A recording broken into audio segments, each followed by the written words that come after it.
Hi hello दोस्तों, नमस्ते, राम राम। मैं आपका दोस्त हिमांशु त्रिपाठी आप सभी का स्वागत करता हूं आपके अपने यूट्यूब चैनल आद्या एकेडमी में। तो दोस्तों, जैसे हम आज एक ऐसे टॉपिक के बारे में बात करने जा रहे हैं जो इस समय सबसे ज़्यादा हाईलाइटेड आपका टॉपिक चल रहा है, चुनाव के मुद्दे से लेकर के कि आखिरकार अयोध्या में बीजेपी की हार का मुख्य कारण क्या हो सकता है। क्या अयोध्या वासी गद्दार हैं या उनकी मजबूरी है? क्योंकि कुछ लोग तो उनको गद्दार घोषित कर रहे हैं, कुछ लोग उनको मंथरा बोल रहे हैं, कुछ लोग उनको रावण के परिवार के लोग बोल रहे हैं, कुछ लोग तो उनको पाकिस्तान भेजने की भी बात कर रहे हैं। तो आखिरकार क्या मजबूरी उनकी रही होगी? क्या वो सच में भारत पर बीजेपी के साथ उन्होंने गद्दारी की है या उसके कुछ कारण रहे हैं? आज हम इन सभी चीज़ों पे मुख्य बिंदु को लेकर के और क्या उनके कारण रहे होंगे या क्या मजबूरी रही होगी, उस पे आज हम बात करेंगे। जैसे तो आप सबको पता है कि ये सबसे ज़्यादा हाईलाइटेड आपका इस समय टॉपिक चल रहा है और सबको दुख है, यहाँ तक हमको भी दुख है कि एक बार बीजेपी पूरे भारत से हार जाती, कहीं भी ना जीतती, लेकिन अयोध्या से नहीं हारना चाहिए था। बट लेकिन वहाँ के लोगों की क्या नाराज़गी थी, क्या उनका कारण था जो उन्होंने बीजेपी को नहीं पसंद किया है? उनकी भी तो कुछ मजबूरियाँ रही होंगी जो उन्होंने बीजेपी का सपोर्ट नहीं किया है। तो आज हम इन्हीं सारी चीज़ों पे आज हम बात करेंगे और आपको हम पॉइंट टू पॉइंट हम आपको बताते चलेंगे और आज हम जानेंगे कि क्या कारण है और उसके क्या निवारण हो सकते हैं कि बीजेपी फिर से उसी लय में या अपने उसी वर्चस्व में उत्तर प्रदेश में वो फिर से आ जाए। तो चलिए हम बात करते हैं अपने वीडियो पे। तो पहली बात हम करेंगे, जैसे आप देख रहे हैं कि हम अयोध्या देख रहे हैं। देखिए, प्रभु राम टेंट के द्वारा मंदिर में स्थापित हुए हैं, एक भव्य मंदिर बना है। अब उसके अलग अलग मुद्दे रहे हैं, तो वो हमारा वो दूसरा टॉपिक हो गया। हमको राजनीति में नहीं घुसना है, हमको मुख्य बिंदु पे बात करना है, क्योंकि मैं भी एक छात्र हूँ और जो भी हमारे दोस्त भाई या जो भी इस वीडियो को देख रहे हैं, तो हमको राजनीति पे प्रवेश करना ही नहीं कि आखिरकार राम मंदिर पूरा नहीं बना है या आधा बना है। हमको तो इस बात की खुशी है कि प्रभु राम टेंट से अपने भव्य मंदिर में स्थापित हो चुके हैं या स्थापित हो गए हैं, तो इससे अच्छी खुशी की बात कुछ नहीं हो सकती है। और सबसे बड़ी बात ये है कि हाँ, अयोध्या का जो मंदिर बना है वो तो सुप्रीम कोर्ट के ऑर्डर से बना है। ऐसा नहीं है कि किसी सरकार ने अपने मन से बना दिया हो, क्योंकि इससे पहले कांग्रेस की भी सरकार थी, अटल जी की भी सरकार आई, फिर से बीजेपी का वर्चस्व आया। ठीक है, तो अगर अपने मन से बनाना होता तो कोई भी सरकार अपने मन से बना दी होती, लेकिन अगर बीजेपी को अपने मन से ही बनाना होता तो अटल जी की सरकार थी। हाँ, अटल जी तो सबसे अच्छे प्रधानमंत्रियों में से एक जाने जाते हैं, तो वो बना दिए होते। लेकिन जो मंदिर बना है तो वो तो सुप्रीम कोर्ट के आदेश पे मंदिर बना है, लेकिन अब चाहे सुप्रीम कोर्ट के आदेश पे बना हो, लेकिन बना तो बीजेपी की कार्यकाल में है। तो अब उनका, मैं कहता हूं, अगर उनका 0.1% भी अगर उनका सहयोग है, उनकी सरकार में बना है, तो हमको उसका सम्मान करना चाहिए। और इस वजह से जहां लगता है कि अयोध्या से बीजेपी को नहीं हारना चाहिए था, तो ये आप देख रहे हैं कितना सुंदर दृश्य अयोध्या मंदिर का दिख रहा है। अब आज हम जानेंगे कि आखिरकार अयोध्या का मतलब क्या होता है। हाँ, तो अयोध्या का अर्थ क्या होता है। तो अयोध्या का अर्थ होता है कि अयोध्या का शाब्दिक अर्थ बताते हुए इतिहासकार जो है उन्होंने अयोध्या का शाब्दिक अर्थ बताया है कि जिसको युद्ध से जीता ना जा सके। मतलब कि अयोध्या ऐसी भूमि है, ऐसी पवित्र भूमि है, राजा दशरथ ने या सूर्यवंशियों ने अयोध्या का नाम इस प्रकार से रखा है और उसका शाब्दिक अर्थ जो है कि जिसको युद्ध से जीता ना जा सके। और एक अर्थ होता है कि आ प्लस युद्ध से मिलकर बना है, जहाँ युद्ध ही ना होता हो, जहाँ हमेशा शांति रहती हो, उसे हम अयोध्या कहते हैं। तो किस चीज़ का यहाँ पे घमासान मचा हुआ है कि बीजेपी हारी, वहाँ के लोग गद्दार हैं। तो ये तो मेन अयोध्या जो हमारी है, ये तो इस चीज़ को तो वही नहीं करती है। इस चीज़ को हम डिनाई करते हैं, ठीक है। ये तो एक राजनीतिक मुद्दा हो गया, ठीक है। अब आते हैं हम राम पे। आखिरकार प्रभु राम का मतलब क्या होता है, क्या उनका अर्थ है, उनके नाम का अर्थ क्या है। क्योंकि सबसे ज़्यादा इस समय राजनीतिक मुद्दा श्री राम के ऊपर ही चल रहा है। चाहे जो भी पार्टियां हों, कुछ पार्टियां तो कह रही हैं कि श्री राम पे राजनीति नहीं होनी चाहिए, कुछ पार्टी तो श्री राम के नाम पे राजनीति कर रही हैं। अब या तो आप ये मान लें कि हम हिंदू हैं तो प्रभु राम का नाम ले रहे हैं, अब उसे आप राजनीति समझें या हमारा आदर्श समझें। हाँ, आप उसको अपने आधार पे आप उसको कुछ भी समझ सकते हैं, लेकिन मुख्य कारण ये है कि क्या हम कितना राम को फॉलो करते हैं, हम उनके आदर्शों पे हम कितना चलते हैं। मेन कारण हमारा उद्देश्य हमारा ये होना चाहिए। ये नहीं होना चाहिए कि हम प्रभु राम का नाम ले रहे हैं, किसी के आत्मा को हम दुखी कर रहे हैं, किसी को परेशान कर रहे हैं, किसी को गाली दे रहे हैं या मांस मदिरा का सेवन कर रहे हैं और प्रभु राम का नाम ले रहे हैं। तो ये क्या है, इसे हम आडंबर ही तो बोलेंगे। इसे हम प्रभु राम के भक्त इनको नहीं बोलेंगे, इन्हें हम क्या बोलेंगे, इन्हें हम आडंबर बोलेंगे। आडंबरवादी हैं, दिखावापन करने वाले हैं। तो असल में राम का मतलब क्या होता है। तो राम का मतलब होता है रमन्ते योगिना अस्मिन सा रामम उच्यते। क्या होता है, रमन्ते योगिना अस्मिन सा रामम उच्यते। अर्थात इसका अर्थ है योगी ध्यान में जिस शून्य में रमते हों उसे राम कहते हैं, ठीक है। एक आपका अर्थ होता है कि रमन्ते सर्वत्र इति रामः। क्या है, एक अर्थ होता है कि रमन्ते सर्वत्र इति रामः, मतलब राम हमारे जो हैं जो सभी जगह व्याप्त हों, जो कण कण में व्याप्त हों, हर मनुष्य के आत्मा में व्याप्त हों। जहाँ आप नाम लें वहीं पे प्रभु हमारे आ जाएं।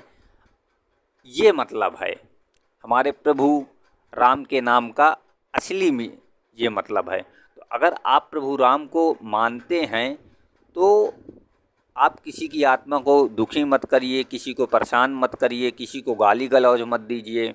हाँ, आप अगर सच में उनको फॉलो करते हैं तो उनके आदर्शों पे आप चलिए। नहीं, जब आप उनके आदर्शों पे चलेंगे तब आप असल में राम को मानने वाले हैं, ठीक है।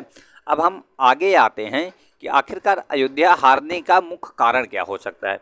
तो हमने 4 पॉइंट ढूंढ करके या अपने एनालिसिस के बेस पे हमने 4 पॉइंट मुख्य कारण जो अयोध्या हारने के हो सकते हैं उनको हमने पॉइंट किया है। जैसे पहले नंबर पे हमारा कारण क्या होता है।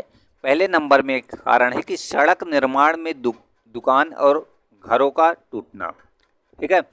जैसे अयोध्या में दुकान निर्माण हुआ, सड़क चौड़ीकरण हुआ, होटल बने, इतना बड़ा मंदिर बना, उत्तर प्रदेश का या भारत का सबसे सुंदर एयरपोर्ट और सबसे प्रभु राम का मंदिर बना है। एक अयोध्या शहर अपने आप में एक अतुल्यनीय हो गई है, ठीक है।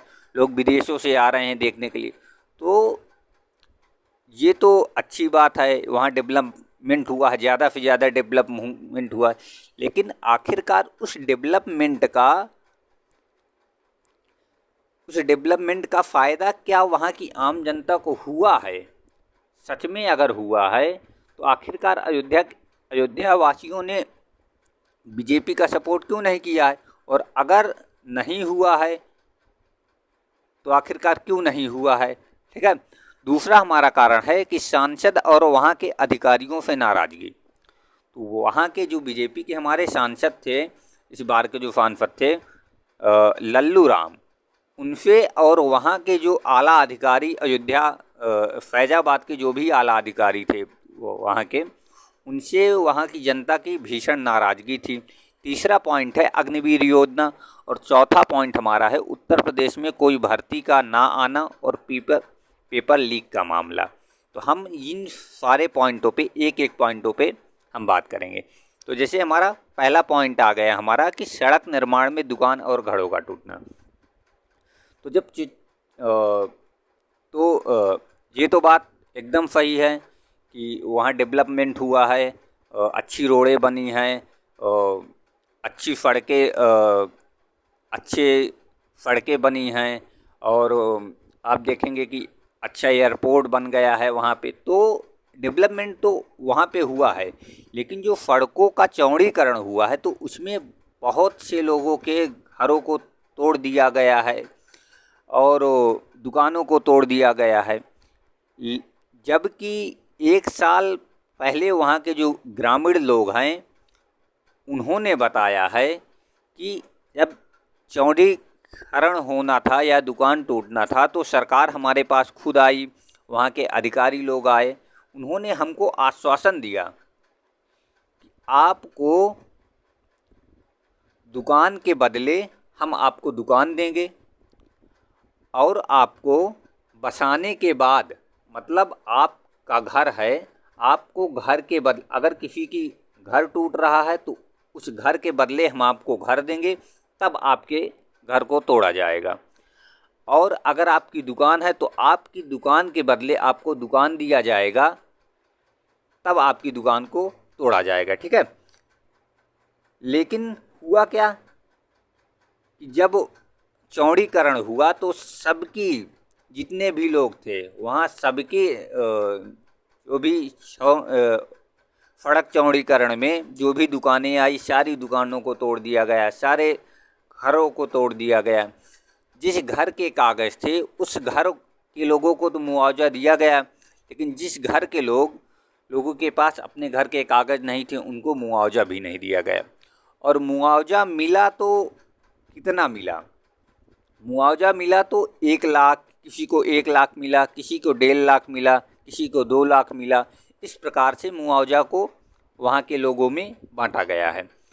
और ये बात तो सही है कि दुकान के बदले सरकार ने उनको दुकान देने का जो वादा किया, उस वादा को उन्होंने दुकान बनवाया भी, पूरा भी किया।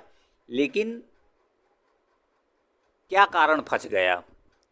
तो मेन कारण ये फंस गया कि जहाँ पे आपने दुकान तोड़ी, किसी की आपने दुकान तोड़ा और उस दुकान के बदले आपने मुआवजे में उनको 1 लाख रुपए दिया, लेकिन जब आप उनको एक नई दुकान दे रहे हैं तो उस दुकान के लिए आप कम से कम 15 से 20 लाख रुपए आप उस दुकान का मांग रहे हैं, ले रहे हैं।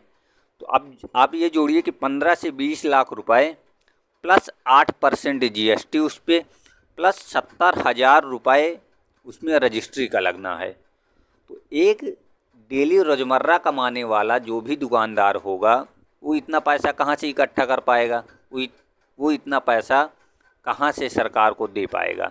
तो सबसे बड़ा और सबसे मुख्य कारण आपका अयोध्या में बीजेपी के हारने का सबसे बड़ा और सबसे मुख्य कारण यही हमारा एक सबसे बड़ा एक कारण था। ठीक है।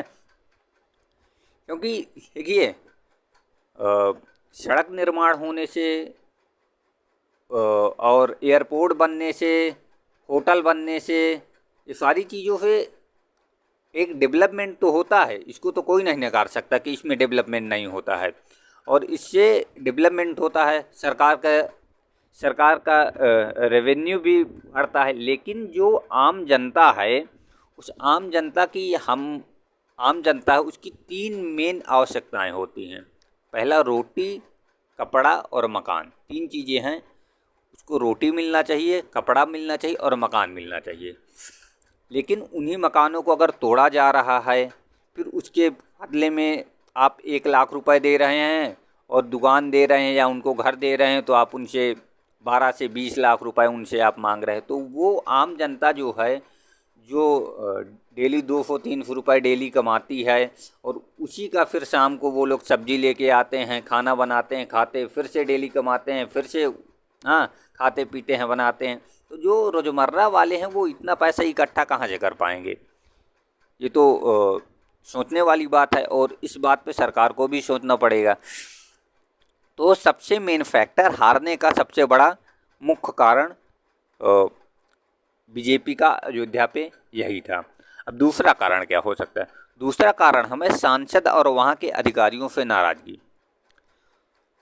तो वहाँ के लोगों ने बताया कि जो हमारे सांसद थे, लल्लू सिंह थे, उनके पास अगर कोई जाता था तो वो कोई काम नहीं करते थे, किसी की सुनते नहीं थे, और वहाँ के अधिकारी थे मनमानी ढंग से अपना काम कर रहे थे, किसी की सुनते नहीं थे।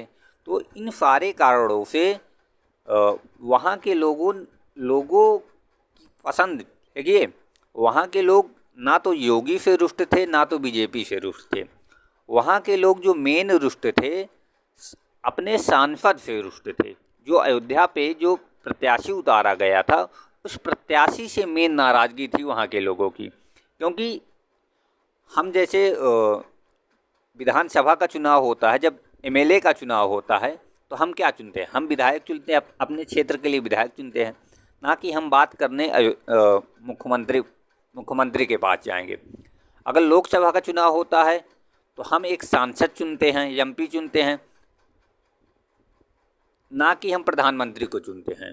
ठीक है? क्योंकि हमको जो काम करवाना होगा, जो हमको अपनी बात रखनी होगी, वो हम अपनी बात अपने सांसद से रखेंगे, अपनी विधायक से रखेंगे, ना कि हम मुख्यमंत्री और प्रधानमंत्री। लेकिन जब हमारे सांसद जी, हमारे विधायक जी ही हमारी बातों को नहीं सुनेंगे और अपने पे ही मस्त रहेंगे, तो कोई मतलब नहीं है। तो मेन कारण ये था, लल्लू राम जी के हारने का मेन कारण यही था कि वहाँ की जनता उनसे बहुत ज़्यादा ही रुष्ट थी, ना कि बीजेपी से वो लोग रुष्ट थे। अब आप ये कहेंगे कि आपको कैसे पता है? अब हम आपका इस चीज़ का आपको एक सिंपल सा एक उदाहरण देते हैं। हमारा जो संसदीय क्षेत्र था, बांदा विधानसभा क्षेत्र था, और बांदा विधानसभा में बीजेपी प्रत्याशी आर.के. सिंह पटेल जी हमारे यहाँ से चुनाव लड़े थे, और उन्होंने 2 बार चुनाव जीता। इस प्रकार से लल्लू राम भी बीजेपी की टिकट से 2 बार प्रत्याशी रहे, 2 बार उनको प्रत्याशी चुना गया। तो अगर अयोध्या के लोग गद्दार होते, तो वो लोग 2 बार काहे उनको चुनते? ठीक है? सोचने वाली बात ये भी है।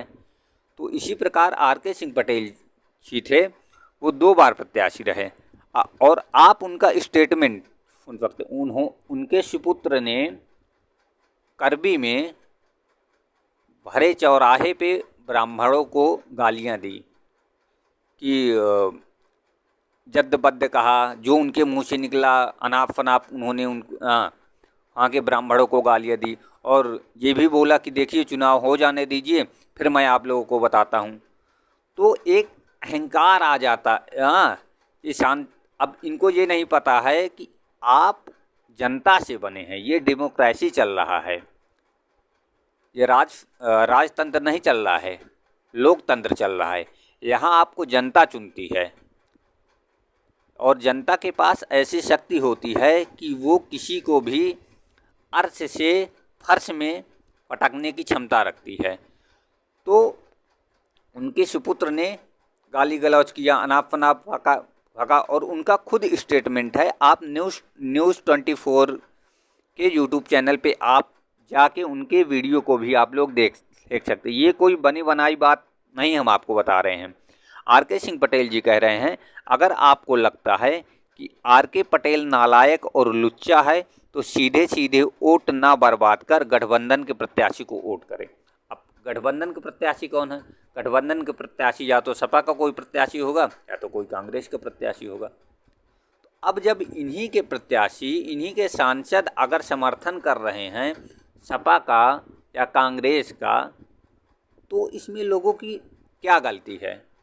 अच्छा, इसका सांसद जी को एक कारण ये भी रहा होगा कि भाई मोदी जी 400 प्लस बीजेपी की सीटें आ ही रही हैं, तो अगर एक दो सीटें हार भी जाती हैं, जैसे अयोध्या वालों ने भी सोचा होगा कि भाई 400 सीटें आ रही हैं, अगर एक अयोध्या से हार भी जाती हैं तो क्या फ़र्क पड़ेगा। इसी प्रकार ये भी हमारे सांसद जी आर.के. सिंह पटेल जी भी यही सोचे होंगे कि अगर एक आंध्र सांसदीय क्षेत्र अगर हार भी जाते हैं तो क्या फ़र्क पड़ता है। और इसी वजह से आते आते बीजेपी ने पता नहीं कितनी सीटें वहाँ पे उत्तर प्रदेश में तो एकदम से मटिया मेट कर दिए हैं इन लोगों ने।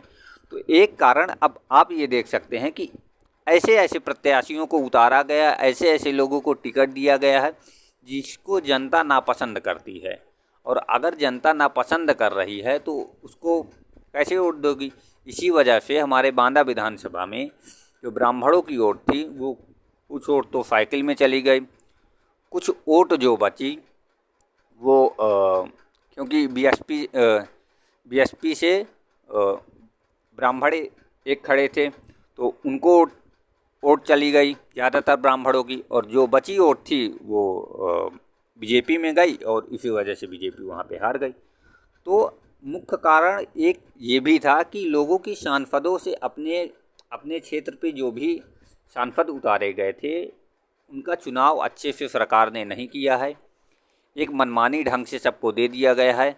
यही सोचा गया है कि बस वही लहर चल रही है, राम मंदिर बन गया है या जो भी हो सकता है, अपना जो भी उन्होंने सोचा हो कि फिर से वही होगा। तो अब ऐसा कुछ अब ज़मीनी स्तर पे दिख नहीं रहा है। और तीसरा हमारा कारण क्या? तीसरा अग्निवीर योजना। अग्निवीर योजना तो आप लोग जानते हैं कि अग्निवीर योजना में पता नहीं कितना धरना लोगों ने दिया, कितना लोगों ने लाठी खाई, हाँ पता नहीं कितना कितना क्या हुआ। तो एक आक्रोश ये भी था। चौथा आपका ये मतलब था कि उत्तर प्रदेश में कोई भर्ती का ना आना और पेपर लीक का मामला। जैसे आप समझ ही सकते हैं कि, और अभी हम आपको आगे दिखाएंगे कि उत्तर प्रदेश में कितनी भर्तियां पेंडिंग में पड़ी हैं, कितने एग्जाम हैं, कौन कौन सी ऐसी वैकेंसियां हैं कि कितने साल में अभी नहीं आई हुई हैं। तो जो विद्यार्थियों का जो गुस्सा है सरकार से सिर्फ इसी बात पे है। अग्निवीर के जो बच्चे हैं या जो तैयारी करने और प्रिपरेशन करने वाले जो बच्चे हैं, अब सरकार उनको ये कहे कि आप पकौड़ा तलिए, आप समोसा बनाइए, हाँ आप मोमोज बेचिए, आप वो करिए, तो ये चीज़ सहनीय नहीं है। नहीं भाई, अगर आप यही आप करवाना चाहते हैं तो आप शिक्षा पद्धति आप स्कूलों को बंद कर दीजिए। क्योंकि कोई भी बच्चा है एमए बीए करने के बाद, बीएड करने के बाद, बीटीसी करने के बाद वो नौकरी के लिए सोचेगा, वो पकौड़ा तलने के लिए नहीं सोचेगा। पकौड़ा तलना एक जॉब नहीं है, क्योंकि उसके लिए पकौड़ा तलने के लिए अब उसको लोग क्या कह रहे हैं कि ये भी एक रोज़गार है। रोज़गार नहीं है, ये तो मजबूरी है लोगों की। नहीं, क्योंकि उसके लिए कोई डिग्री की ज़रूरत नहीं होती भाई। समोसा बनाने के लिए, पकौड़ा तलने के लिए कोई डिग्री की थोड़ी ज़रूरत होती है, वो तो लोग मजबूरी में लोग करते हैं। तो अगर लोगों को पकौड़ा ही तलना होगा, वही करना होगा, तो आप लोग स्कूलें बंद कर दीजिए। और जितने भी बीएड कॉलेज, बीटीसी कॉलेज जितने भी बने हैं, सबसे ज़्यादा कॉलेज सांसदों के, विधायकों के बने हुए हैं। तो आप इधर से भी जनता को चूस रहे हैं और स्कूल खोले हैं, उधर से भी आप जनता को लूट रहे हैं। तो सबसे ज़्यादा आक्रोश जो था भर्ती का ना आना, पेपर लीक का मामला। आप चेक पेपर लीक आपसे नहीं समझ आ रहा है, तो ये सारे जो मुद्दे थे अयोध्या में हारने का सबसे बड़ा मेन फैक्टर कारण यही था। और अयोध्या की जनता ने ये भी कहा है कि अगर अब भी सरकार नहीं सुधरती है तो इनको फिर से विधानसभा में भुगतना पड़ेगा, क्योंकि ये लोकतंत्र चल रहा है, राजतंत्र नहीं चल रहा है, तानाशाही नहीं चल रही है, ये डेमोक्रेसी चल रही है। यहाँ पे जनता चुनती है और जनता भगवान होती है। जनता के पास ऐसी शक्ति है कि वो किसी को भी अर्श से फर्श में लाने की क्षमता रखती है। तो आपको ये 4 मुद्दे जो हैं अयोध्या में हारने का हमने आपको बता दी। और जो सपा प्रत्याशी हमारे जीते हैं अवधेश प्रसाद, और जो हारे हैं लल्लू सिंह, जो हमारे बीजेपी के प्रत्याशी थे, वो फैजाबाद से हारे हैं। अब अगला क्या? अब अगला कारण हम आपको बताएंगे कि आखिर का क्या कारण था कि समाजवादी पार्टी 37 सीटें जीती। सपा ने 37 सीटें जीती, कांग्रेस ने 6 सीटें जीती और इंडिया गठबंधन ने 45 सीटें जीती। क्या सच में सपा उत्तर प्रदेश में बढ़ रही है? क्या सच में बीजेपी का दबदबा घट रहा है? क्या हो सकता है कारण? तो आज हम एक एक करके इन्हीं कारणों पे हम आपको बताएंगे और इन्हीं कारणों पे हम बात करेंगे। देखिए, जैसे समाजवादी पार्टी 37 सीटों पे समाजवादी पार्टी ने विजय घोषित किया है, 6 में कांग्रेस ने। तो मेन कारण समाजवादी पार्टी का जीतने का मेन कारण ये है कि लोग क्या है, बच्चे बीजेपी की शिक्षा पद्धति पे तो कोई ध्यान ही नहीं दिया जा रहा है। कहीं पे पेपर लीक हो रहा है। ऐसा कोई एग्ज़ाम नहीं है जो सरकार करा रही हो और वो पेपर लीक ना हो रहा हो, उसमें धांधली ना हो रही हो। अभी देख लीजिए, एनटीए का मामला चल रहा है, नीट का मामला चल रहा है, जहाँ पे पटना में एक पूरे सेंटर पे लोग पकड़े गए हैं। हाँ, लेकिन एनटीए का उसमें इतना बड़ा मुद्दा चल रहा है, लेकिन सरकार चुप्पी साधे हुए है। अभी तक उनका कोई सरकार की तरफ से कोई कमेंट ही नहीं आया है। और जो गठित की गई है उसमें एनटीए के जो अध्यक्ष हैं उन्हीं को उसकी जांच के लिए उसको सौंप दिया गया है कि आप इसकी जांच करिए। तो आखिरकार ये क्या चल रहा है? बच्चों की जीवन से, मतलब बच्चों की ज़िंदगी से खिलवाड़ ही तो चल रहा है। आपसे एक पेपर लीक, आप एग्ज़ाम करवा रहे हैं, अगले दिन फला पेपर लीक हो रहा है, समय से आप एग्ज़ाम नहीं करवा पा रहे हैं। टीजीटी का आप उत्तर प्रदेश में टीजीटी की वैकेंसी आई थी, आज 1 साल हो गया, उसका अभी तक पेपर नहीं हुआ है, उसकी अभी तक डेट नहीं आई है। आपने अभी शिक्षा आयोग अभी तक आपका गठित नहीं हुआ है, जो आपका 4 साल से 5 साल से आप शिक्षा आयोग ही आप गठित कर पा रहे हैं। तो आप क्या कर रहे हैं? आप बच्चों की ज़िंदगी के साथ सरकार खिलवाड़ ही तो कर रही है। तो ऐसे में बच्चे क्या करेंगे? बच्चों का किसी भी पार्टी से, चाहे सपा हो चाहे कांग्रेस हो, हम भी एक विद्यार्थी हैं, मैं भी तैयारी करता हूं, और जो मेरे भाई हैं ये सारे लोग एग्री करते होंगे, जो भी मेरे भाई बहन हमारे तैयारी कर रहे हैं कंपटीशन की, वो सारे लोग इस बात से एग्री करते होंगे कि विद्यार्थियों की कोई पार्टी नहीं है, ना तो सपा है, ना तो कांग्रेस है, ना तो भाजपा है। हमारी सिर्फ वही पार्टी है जो हमको रोजगार दे, जो हमको रोजगार देगी, हम उसका सपोर्ट करेंगे। तो सपा के जीतने का मेन फैक्टर ये है कि सपा से कोई प्रेम नहीं है किसी का, कि बच्चों का प्रेम है, हाँ, कि विद्यार्थियों का उसमें प्रेम है। हाँ, जातिवाद है, लेकिन हर बार भाई ऐसा नहीं है कि हर बार जातिवाद नहीं होता। आखिरकार इसी बार काहे जीती है? हर भाई जातिवाद तो अभी से नहीं, पता नहीं कब से चला आ रहा है। मुलायम सिंह जी थे तब भी जातिवाद था, आज अखिलेश यादव हैं तब भी जातिवाद है, हर एक पार्टी में जातिवाद है। तो अगर जातिवाद था तो 2 बार काहे फिर बीजेपी जीती है, इसी बार काहे हारी है? तो जो मेन फैक्टर हैं, जो तैयारी करने वाले बच्चे हैं, सरकार को समझना पड़ेगा कि जीत और हार के मेन फैक्टर ये तैयारी करने वाले नवयुवक हैं, जो कंपटीशन की तैयारी कर रहे हैं, जो दर दर भटक रहे हैं, जो डिप्रेशन में हैं, कि अब आएगी वैकेंसी, अब आएगी, अब पेपर होगा, अब पेपर होगा, अब पेपर होगा। एक टाइम भोजन बना के खा रहे हैं। आप इलाहाबाद में आइए, आप इलाहाबाद में देखिए 2000 से नीचे कोई रूम नहीं है। 50, इतनी महंगाई है कि एक टाइम की सब्जी 50 रुपए की मिलती है। आप इंटू करिए तो आपकी 1500 रुपये तो आपके सब्जी के हुए। 2000 का आपका रूम का रेंट हो गया 35 रुपये। जब अच्छा दाल चावल ये सारी चीज़ें दाल चावल आटा अपने घर से लेके आता है, तब जाके वो 4045 रुपये तो उसका मिनिमम खर्च होना ही होना है। यहाँ पे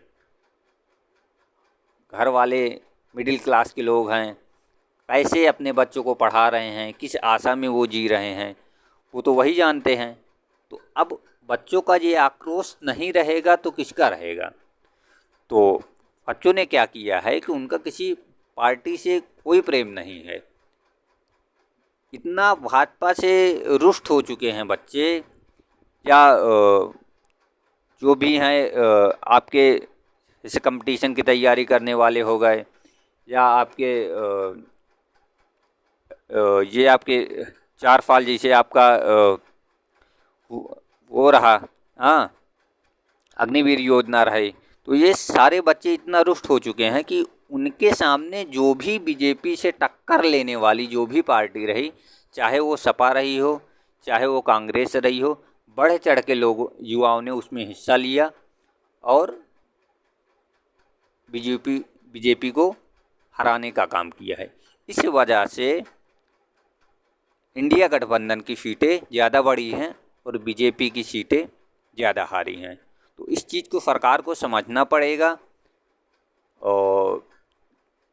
और इस पे सुधार करना पड़ेगा। और अगर नहीं सुधार करती है तो फिर आगे आप समझ ही सकते हैं कि आगे 2 साल बाद फिर से विधानसभा का चुनाव होने वाला है और उसमें क्या होगा ये तो फिर भगवान ही मालिक है। ठीक है, जैसे लोग कहते नहीं कि राम जाने, तो उसी प्रकार फिर तो राम ही जानेंगे कि सरकार का क्या होना है क्या नहीं होना है। चलिए हम आते हैं अगली चीज़ों पे। अब आप देख सकते हैं कि जब से अयोध्या में हारी है तब से हमारे योगी जी इतना एक्टिव हो चुके हैं कि डेली ऐसा कोई दिन नहीं होता कि जिस दिन उनका ट्वीट नहीं आता हो। एक दिन उन्होंने ट्वीट किया कि हर पाली में 2 या अधिक पेपर सेट जरूर होंगे, प्रत्येक सेट के प्रश्न पत्र की छपाई अलग अलग एजेंसी के माध्यम से कराई जाएगी, पेपर कोडिंग को और व्यवस्थित करने की आवश्यकता और तलाशी लेने के लिए महिला कर्मियों की तैनाती जरूर है। ये सारी चीज़ें जो भी हैं इसको आप पढ़ सकते हैं। इतना ज़्यादा इससे लेना देना नहीं, ये सिर्फ हवाबाजी और कुछ नहीं। भाई अगर आप पेपर करवा रहे हैं और जिस एजेंसी को आप दे रहे हैं, पहले तो उस एजेंसी का आप बैकग्राउंड चेक करिए, नहीं कि उस एजेंसी का बैकग्राउंड क्या है, क्या उसने पहले से एग्ज़ाम कंडक्ट करवाया है, क्या उसने अगर उसने कंडक्ट करवाया है तो उसके कंडक्ट का शुचितापूर्वक उसने एग्ज़ाम करवाया है, पेपर लीक हुआ है कि नहीं हुआ। आखिरकार यूपीएससी का पेपर काहे नहीं लीक होता है। भाई सरकार के पास इतना पैसा है तो इस एजेंसी को यूपीएससी कंडक्ट करवाती, उसी एजेंसी को आप भी दीजिए शुचितापूर्वक, या एक ऐसा कठोर। और फिर जो लोग पकड़े जाते हैं आखिरकार उन पर कार्रवाई क्यों नहीं होती, और अगर होती है कार्रवाई और कठोर कार्रवाई होती है तो आखिरकार फिर से काहे पेपर लीक होता है। इसका मतलब ये है कि कहीं ना कहीं बड़े लोग इस पेपर लीक के मामले में बहुत बड़े से बड़े लोग इन्वॉल्व रहते हैं, जहां तक सरकार नहीं पहुंच पाती है या पहुंचना नहीं चाहती है। इस वजह से जो भी एग्ज़ाम हो रहा है उसका पेपर लीक हो रहा है, और हर बार पेपर लीक हो रहा है। चाहे कोई भी एग्ज़ाम हो, एक दिन पहले 2 दिन पहले पेपर आ जाता है और पेपर रटवा दिया जाता है, और जो तैयारी कर रहे हैं बच्चे उनका नहीं होता है, और जो कुछ नहीं पढ़े हैं, इनको कुछ नहीं आता है, वो लोग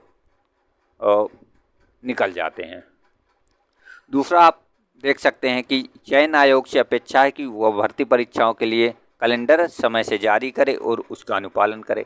हाँ, यहाँ पे कैलेंडर, हाँ, सबसे अच्छी बात योगी जी ने ये कही, आप एग्ज़ाम कंडक्ट करवाने के लिए हर सरकार, चाहे सरकार जहाँ की भी हो, चाहे राजस्थान की हो, चाहे जहाँ की भी हो, एक कैलेंडर होना चाहिए, एक साल का कैलेंडर होना चाहिए कि ये इस डेट को ये एग्ज़ाम होगा, ये भर्ती आएगी, ये एग्ज़ाम होगा, ये एग्ज़ाम डेट है। हाँ, ये सारी चीज़ें जब होती हैं तब एक सुचितापूर्वक बच्चे की तैयारी होती है और एक फ़्लो में तैयारी होती है। अब पता चला कि आज वैकेंसी नहीं है, आज आपका अनुपात समानुपात बराबर है, कल आपने वैकेंसी दे दी। ठीक है, तो एक जो शुचितापूर्वक होता है, जो एक क्रम से होता है, सारी चीज़ें उस क्रम से होनी चाहिए। तो ये भी एक आवश्यक पहलू है जिस पे सरकार को ध्यान देना चाहिए। अगला ट्वीट आप ये देख लीजिए कि सॉल्वर गैंग पेपर लीक करने वाली गतिविधियों पर पूर्णतः रोक लगाई जाएगी, नया कानून पारित किया जाएगा। ये सारी चीज़ें डेली हर 15 दिन में, हर 20 दिन में ऐसा ट्वीट आता ही रहता है। अब ये देखिए, बेसिक शिक्षा 80,000 पदों पर भर्ती की जगह आस। बेसिक शिक्षा ने जी आपका मुख्यमंत्री ने खाली पद जल्दी भरने का दिया आदेश। ये सारी चीज़ें एक तरफ 80,000 पदों की आस भी जगा रहे हैं और एक तरफ उनके शिक्षा मंत्री जो हैं वो अनुपात समानुपात वो लोग वो बराबर कर रहे हैं। अब देख सकते हैं कि मुख्यमंत्री ने मांगे रिक्त पद, भेजी 2 साल की पुरानी सूचियाँ। मतलब मुख्यमंत्री जी को ही लाइटली नहीं ले रहे हैं, उनकी बातों को ही नहीं माना जा रहा है। उन्होंने सूची मांगी और उनको 2 साल पहले का पूरा डाटा दे दिया गया। हाँ, तो आखिरकार हो क्या रहा है, उत्तर प्रदेश में क्या चल रहा है? क्या शिक्षा पद्धति को एकदम से नष्ट कर दिया जाएगा, या सिर्फ अपनी ही जेबी, जो भी मंत्री वहाँ पे बैठे हुए हैं वो सिर्फ अपनी ही जेबी भरेंगे, या वैकेंसियाँ जो हैं वो सिर्फ चुनावी मुद्दा ही बन के रह जाएगा?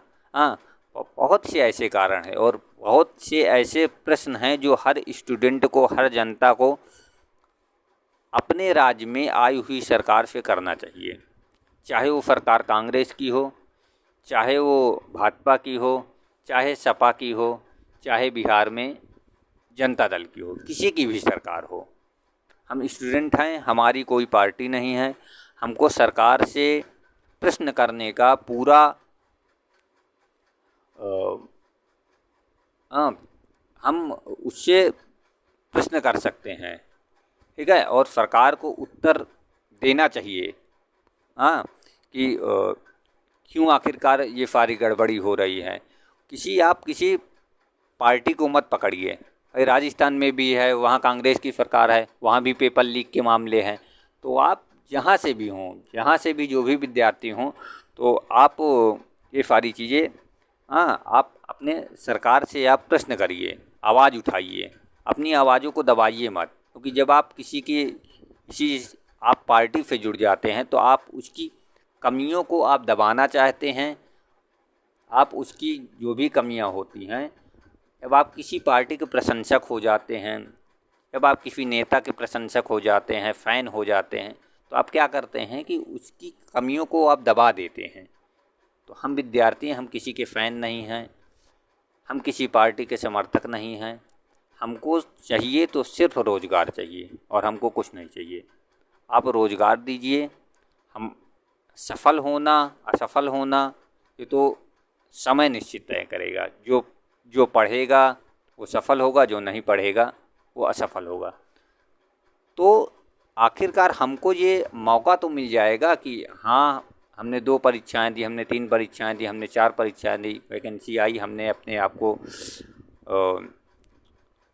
पेपर दिया, हमने आपको प्रूफ किया, सफल हो गए। नहीं प्रूफ किया, नहीं पढ़े, नहीं हुआ, तो ये निराशा तो नहीं रहेगी ज़िंदगी में कि कि सरकार ने हमारे साथ धोखा किया है।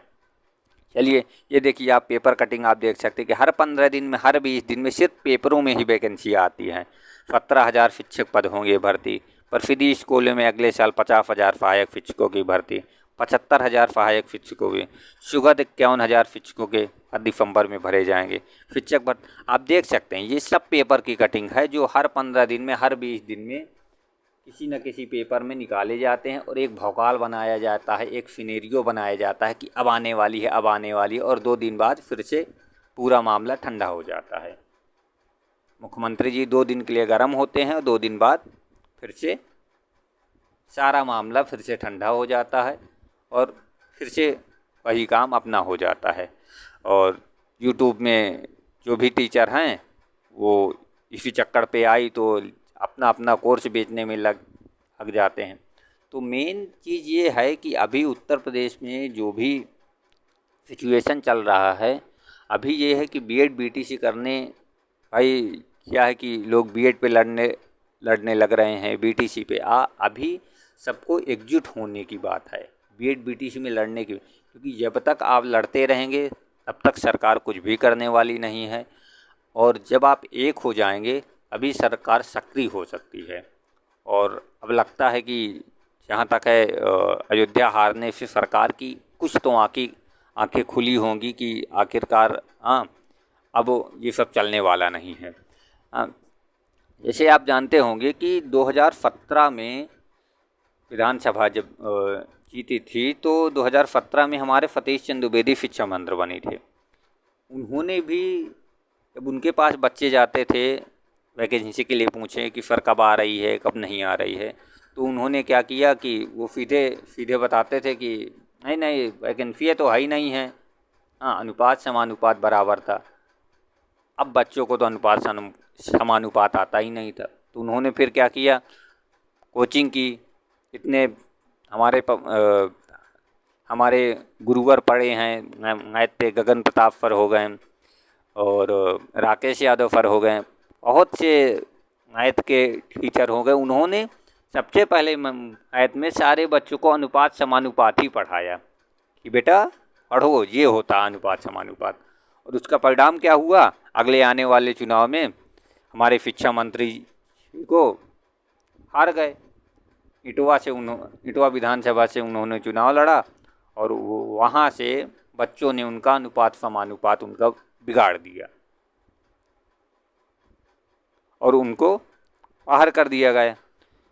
तो दूसरी चीज़ क्या है, इसी लोकसभा चुनाव में आपको पता होगा कि हमारे इस समय के जो हमारे शिक्षा मंत्री है संदीप सिंह जी, भाई जब ये शिक्षा मंत्री बने तो बच्चों में, स्टूडेंटों में बहुत ज़्यादा प्रसन्नता थी कि एक नवयुवक एक शिक्षा मंत्री बन रहा है और ये हमारी बातों को उठाएगा, ये हमारी बातों को सुनेगा।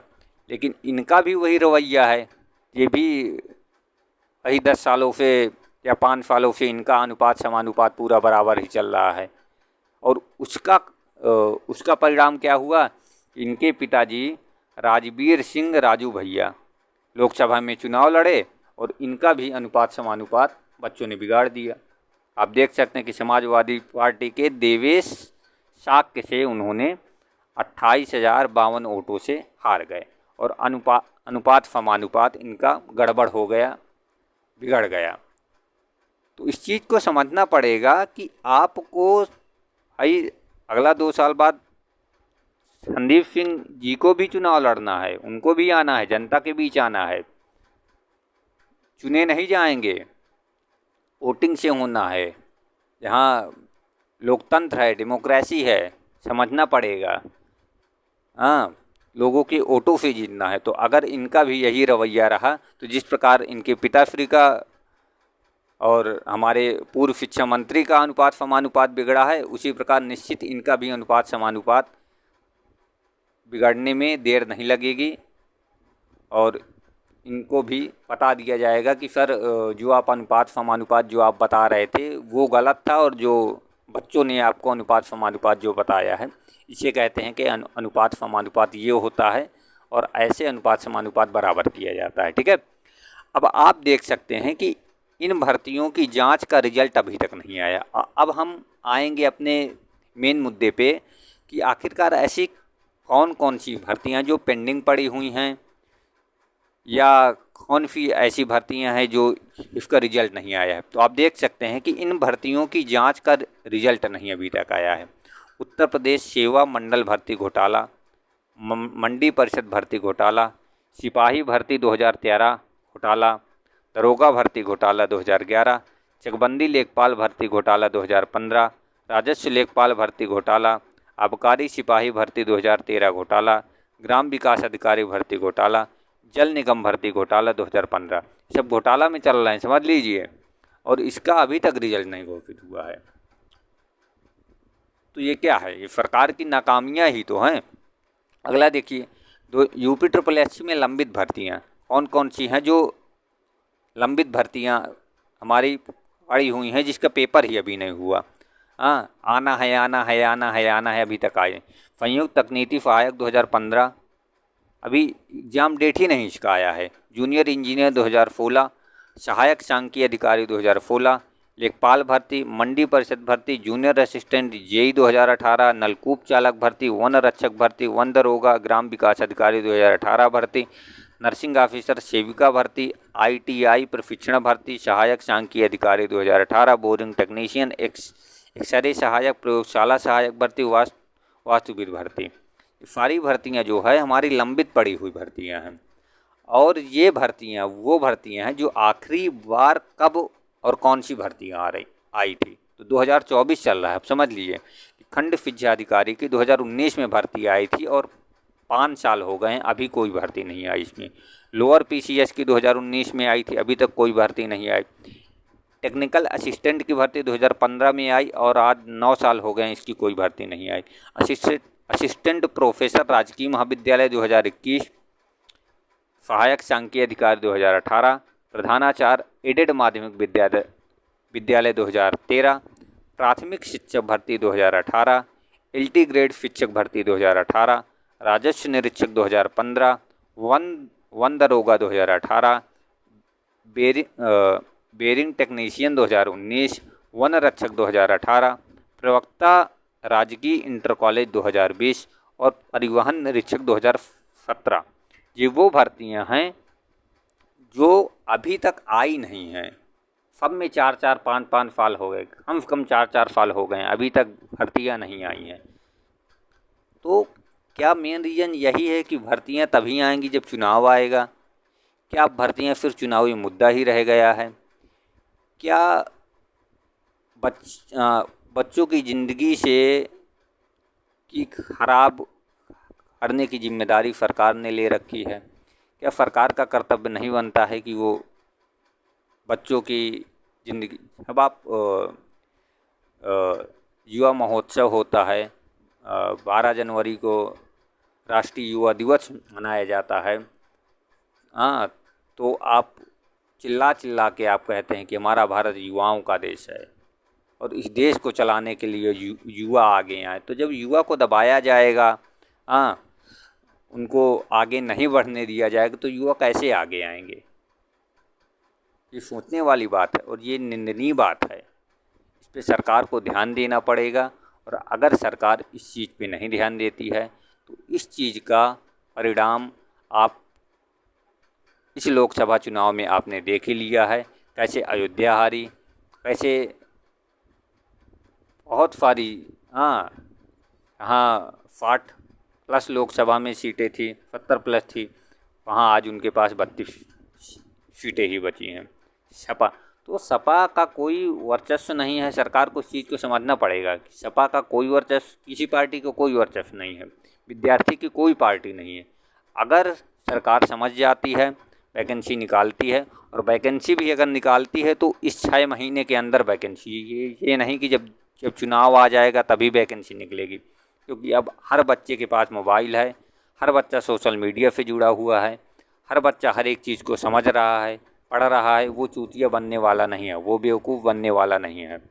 अगर चुनाव के 6 महीने पहले, 2 महीने पहले वैकेंसी कोई आती है, तब भी कोई बच्चा, मुझे नहीं लगता कि कोई बच्चा सपोर्ट करेगा, क्योंकि सब लोग यही जान जाएंगे कि ये चुनावी मुद्दा है और हो सकता है फिर से सरकार बन जाए तो इसी वैकेंसी को रद्द कर दिया जाए। फिर से वैकेंसी 5 साल के लिए वेट करना पड़े। तो इस चीज़ को सरकार को समझना पड़ेगा, सरकार को बच्चों के साथ खड़ा होना पड़ेगा। अग्निवीर के जो बच्चे हों, जो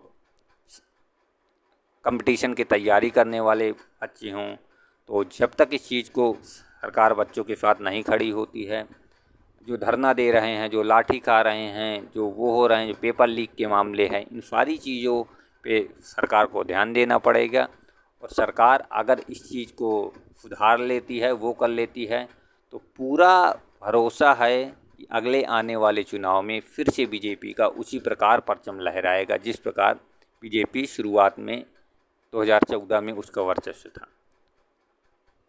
तो ये कारण है अयोध्या हारने का, ये कारण है सपा की इतनी सीट जीतने का, और ये कारण है बीजेपी के उत्तर प्रदेश में इतनी सीटें हारने का। और किस प्रकार सरकार आगे आ सकती है, आगे बढ़ सकती है, फिर से उसी प्रकार से आ सकती है, हमने उसका निवारण भी आपको बता दिया है अपने आधार पे।